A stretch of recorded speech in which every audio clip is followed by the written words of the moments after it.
நீங்கள் கேட்டுக்கொண்டிருப்பது HelpAge India Thamaraikulam முதியோர் கிராமத்தில் இருந்து ஒலிக்கும் கடல்வாணி. இந்த நிகழ்ச்சி மூத்த குடிமக்கள் தயாரித்து வழங்கும் அனுபவம்.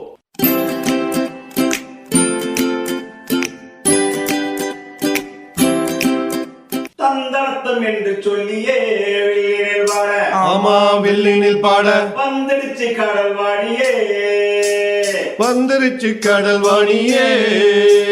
நல்ல நல்ல கருத்துக்களா நாங்களும் தினமும் பாட, நாங்களும் தினமும் பாட, சொல்ல வந்த கருத்துக்களா நீங்களும் தினமும் கேட்க, நீங்களும் தினமும் கேட்க. வந்துடுச்சு கடல்வாணியே, வந்துருச்சு கடல்வாணியே.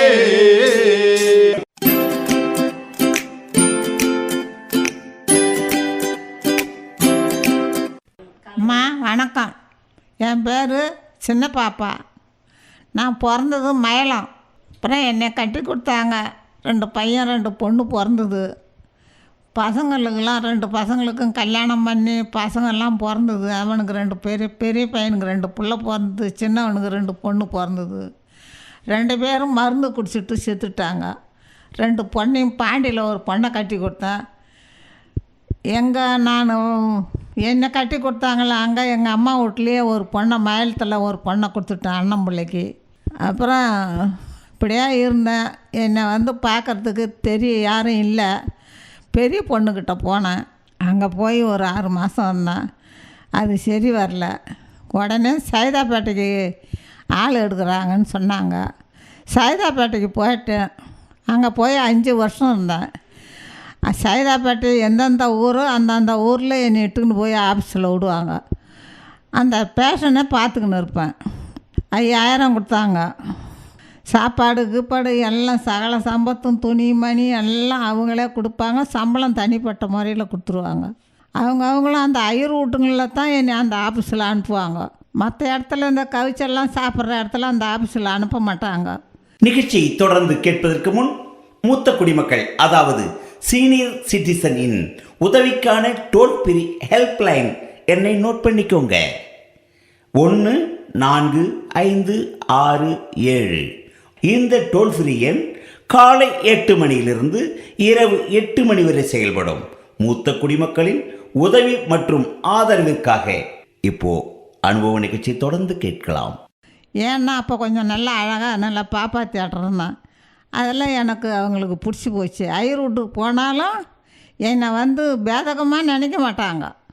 எல்லாம் எங்களாட்டமே இருக்கிற குளிக்க முழுவ கோயிலுக்கு போகிற தரிசனம் பண்ணுற வர நீ எங்கள் கூடயே இருக்கலாம்னு என்னை ரொம்ப பாராட்டுவாங்க.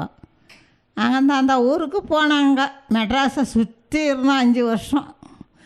மறுபடி பாண்டிக்கே வந்துட்டேன் எங்கள் பொண்ணுக்கிட்ட. அங்கே வந்த பிற்பாடு கொஞ்சம் நாள் இருந்தான்.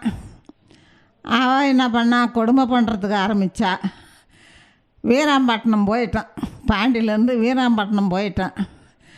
காலையில் போனவன் அந்த கோயிலே படுத்துன்னு வந்துட்டு சாப்பாடு கொடுத்தாங்க. பட்டை சாதம் வாங்கி சாப்பிட்டுட்டு கோயிலே படுத்துருந்தேன்.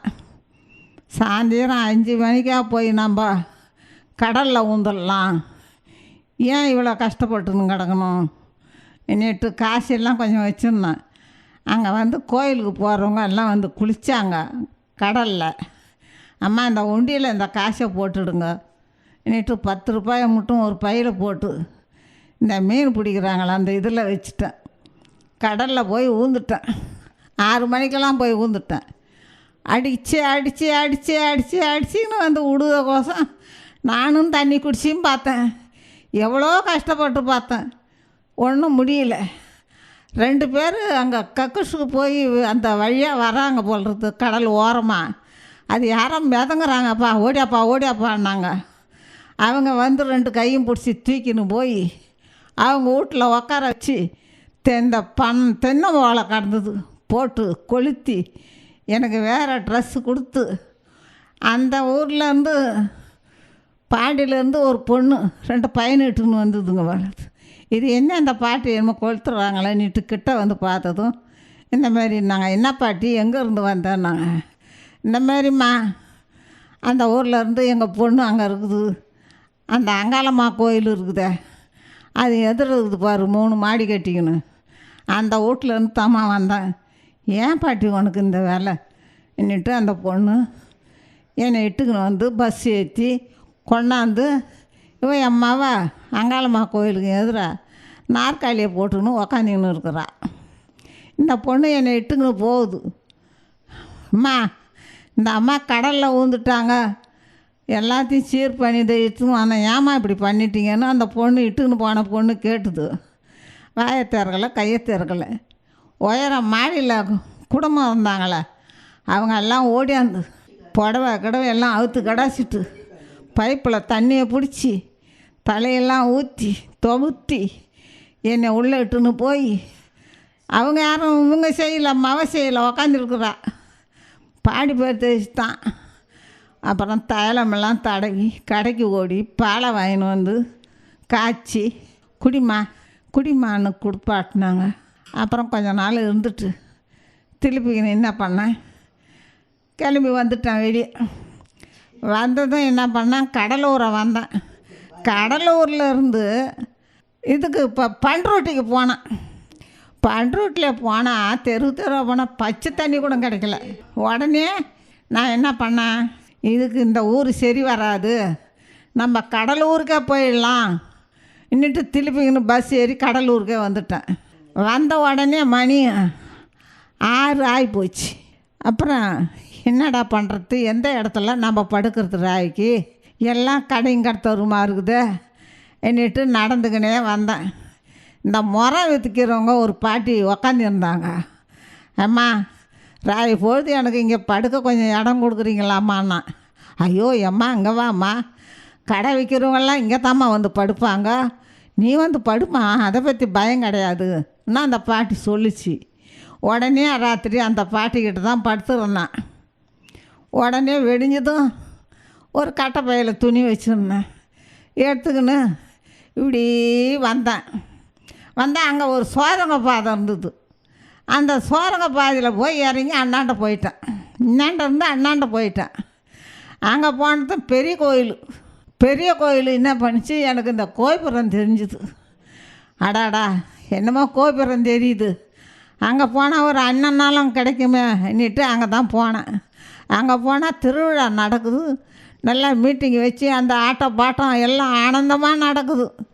போய் அன்றைய ராத்திரிக்கு இருந்துட்டு அங்கேயே படுத்துக்கினேன். 6 மாதம் இருந்தாங்க. 6 மாதம் இருந்தால் எனக்கு ஒரு விதமான குறை கிடையாது. அந்த கோயிலில் தண்ணியை தெளித்து பெரிய கோலமெல்லாம் போட்டுக்கின்னு இருப்பேன். எல்லாம் வர்றவங்கெல்லாம் இது யாருன்னுவாங்க, இந்த பாட்டி தான்னுவாங்க. ஒரு நாள் என்ன பண்ணாங்க, கோலம் போட்டி வச்சாங்க. கோலத்தை சுற்றி பெரிய கோயிலை சுற்றி கோலம் போட சொன்னாங்க. கோலம் போட்டோம். பரிசு கொடுத்தாங்க, பெரிய பேஷனு, சில்வர் பேஷனு. அந்த கோயிலில் எதிர வாசப்படியில் கோலம் போட்டவங்க மேடைக்கு வரணுன்னாங்க. ஏம்மா ஒன்றே தாம்மா கூப்பிட்றாங்க, போம்மா ஒன்றே தாம்மான்னாங்க. போனேன். பெரிய பேஷன் ஒன்று கொடுத்தாங்க, வாங்கிக்கின்னு வாசப்படியில் வந்து உக்காந்திக்கினேன். அங்கே தான் இருந்தேன். இவர் என்ன பண்ணார், சத்யபாபு சார் கரிநாள் அன்றைக்கி அங்கே வந்துக்கிறாரு. நான் கடையில் பூ வாங்கி கட்டிக்கினே இருந்தேன். அவர் வந்து என்ன பண்ணார், 2 பாட்டிக்கிட்ட வந்து பேசியிருந்தார். ஏன் இப்படிலாம் பிச்சை எடுக்கிறீங்க, ஏன் இப்படிலாம் கஷ்டப்படுறீங்க, அங்கே வாங்க, உங்களுக்கு எல்லா சௌகரியமும் இருக்குது, தனிப்பட்ட அறையில் நீங்கள் இருக்கலாம், ஒரு அறைக்கு பேனு தான், காற்று தான், எல்லாம் சகல சம்பத்தும் உங்களுக்கு அங்கே நடக்கும், ஏன் இப்படி இந்த கோயில் வாசப்படியில் உக்காந்துருக்குறேன்னு பேசிக்கின்னு இருந்தார். உடனே நான் என்ன பண்ணேன், திடுன்னு ஓடினேன். ஐயா என்னங்க ஐயா சொல்கிறீங்க, என்னங்க என்னோட இதாக கஷ்டத்தோட கொடுமை அந்த நேரம், என்னங்க ஐயா என்ன ஐயா கூப்பிட்றீங்கன்னு கேட்டேன். ஒன்றும் இல்லைம்மா, தாத்தா பாட்டியெல்லாம் இருக்கிறாங்க அந்த இடத்துல, அதுக்கோசம் கூப்பிட்றேம்மா, சௌகரியமாக இருக்கலாம், 3 வேளை சாப்பாடு, துணிமணி எல்லாம் சகலமும் நடக்குதுமான்னு. ஐயா நான் வரேன் ஐயா, நீ எனக்கு யாரும் இல்லை ஐயா, நான் செத்தா கூட அங்கேயே செத்தா போகிறேன் ஐயா, நான் வரேன் ஐயான்னு அவர்கிட்ட சத்யபாபு சாருக்கிட்ட சொன்னேன். உடனே என்ன பண்ணார், ஃபோன் போட்டார் இங்கே எங்கள் ஆஃபீஸுக்கு, ஆட்டோவோடு வரணும்னு. ஆட்டோவோடு வந்து நின்றுது. எனக்கு அங்கே நிறைய பொருளுங்க கொடுத்தாங்க. சேட்டுங்க கடைக்காரு எல்லாம் கொடுப்பாங்க. குளிக்கிறதுக்கு அங்கே போவேன். சின்ன கடைன்னு ஒரு கடை இருக்குது அங்கே. அங்கே போனால் அந்த பாத்ரூம்லாம் காசு வாங்குவாங்க. அங்கே கேட்டுக்கினே போனேன் குளிக்கிறதுக்கு.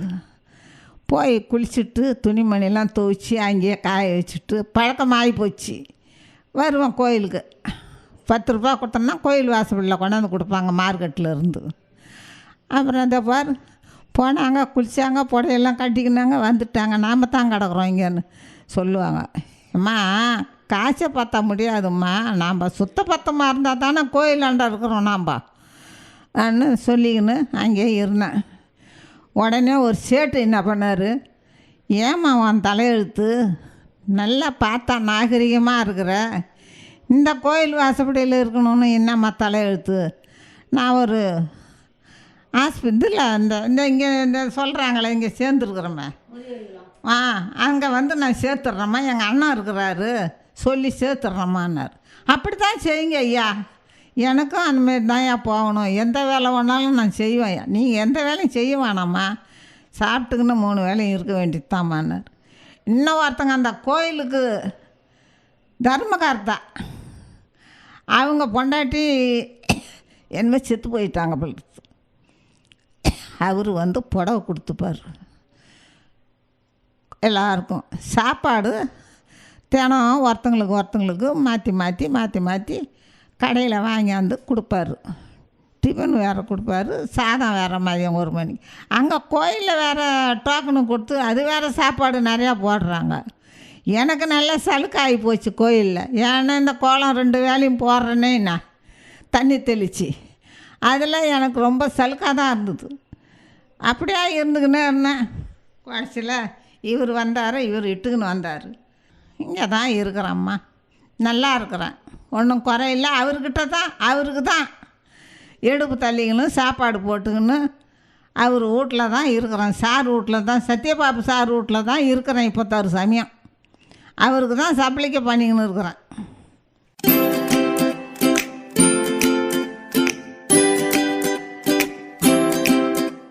நேயர்களே, இந்த அனுபவ நிகழ்ச்சி இத்துடன் நிறைவு பெறுகிறது. உங்களிடமிருந்து விடைபெறுவதற்கு முன் மூத்த குடிமக்களின், அதாவது சீனியர் சிட்டிசனின் உதவிக்கான டோல் ஃப்ரீ ஹெல்ப்லைன் எண்ணை உங்களுக்கு ஞாபகப்படுத்துகின்றேன்.